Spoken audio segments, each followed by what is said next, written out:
Saya memutuskan menjadi kuasa hukum karena ingin menegaskan tidak boleh ada penggunaan kekuasaan yang kemudian membungkam sikap kritis dari orang-orang. Akhirnya, saya memutuskan untuk menjadi bagian kuasa hukum dalam kasus tersebut. Bukan hanya saya meyakini ada indikasi kriminalisasi dalam penanganan kasus itu, tetapi yang jauh lebih penting adalah bagaimana kita kemudian melihat kasus ini secara lebih substantif.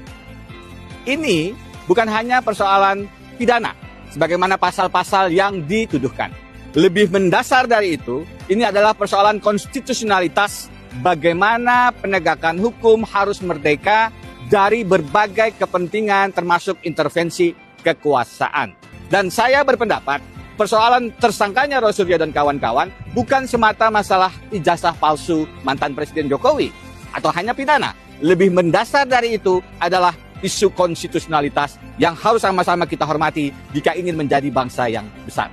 Saya memutuskan menjadi kuasa hukum karena ingin menegaskan tidak boleh ada penggunaan kekuasaan yang kemudian membungkam sikap kritis dari orang-orang bahkan jika berhadapan dengan mantan presiden sekalipun.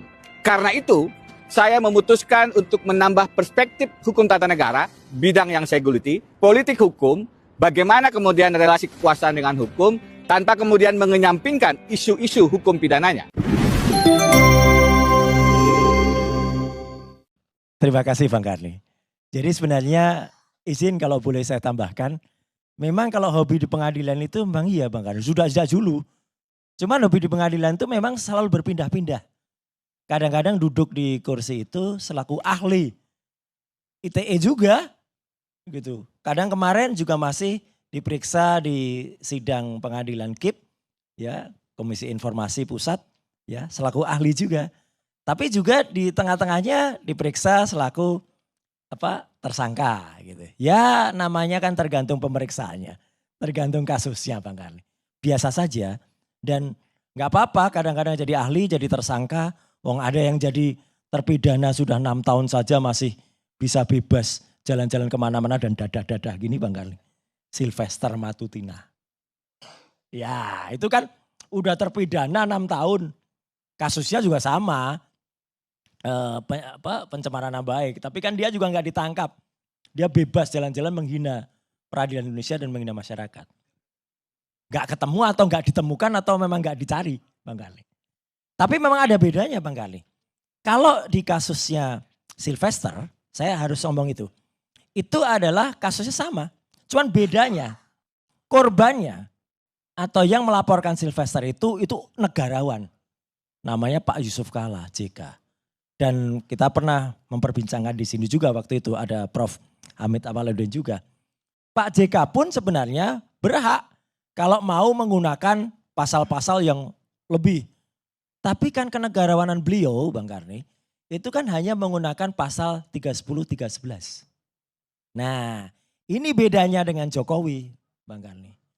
Kalau Jokowi ya harusnya hanya bisa pakai 310, 311.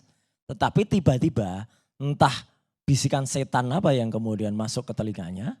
Ya, kemudian digunakan pasal-pasal ITE yang saya tadi mengatakan Bang Karni. Saya termasuk dalam tim perancang undang-undang ITE. Tahu persis pasal 32 dan 35 itu harusnya digunakan untuk kalau ada seseorang mengirim dokumen, berkas, kemudian dokumen elektronik, kemudian orang itu terbukti dulu dia membuat dapat diaksesnya dokumen itu. Syarat yang kedua, dia terbukti menyebarluaskan dokumen itu dan dia terbukti mengedit atau mengubah dokumen itu.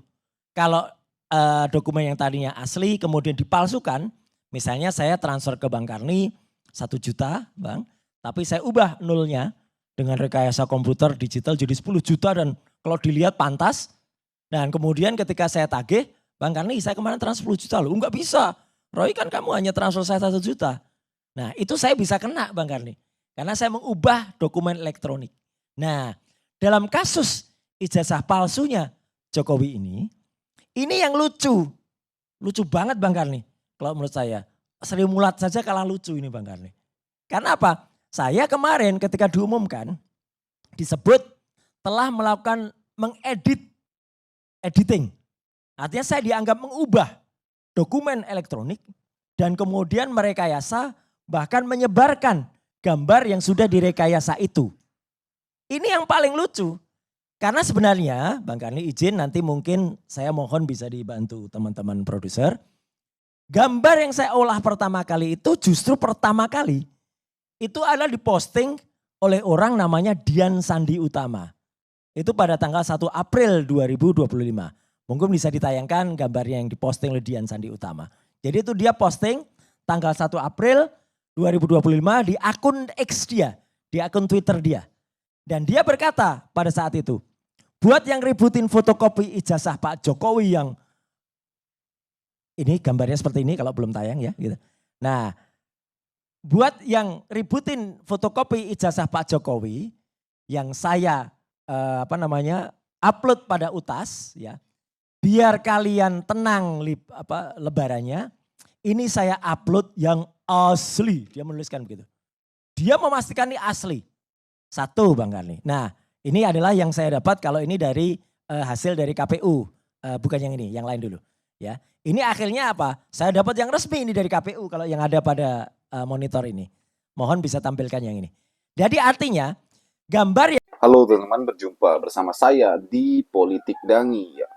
Kalau kita melihat ya, bagaimana berita terbaru teman-teman, Denny Indrayana ya seorang advokat senior, advokat kelas dunia, kini membela Roy Suryo ya dalam kasus ijazah Pak Jokowi ya, bagaimana Roy Suryo dan kawan-kawan ini teman menjadi tersangka kasus ijazah Pak Jokowi yang mereka analisis, yang mereka buat ke publik ya.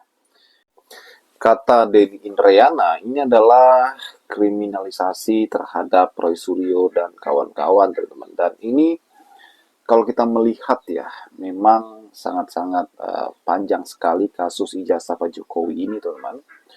Kemudian kalau kita melihat bahwa memang kemarin Roy Suryo dan kawan ini diperiksa ya oleh Polda Metro Jaya, kemudian para pendukung Jokowi itu berharap bahwa mereka itu akan ditahan di penjara teman-teman.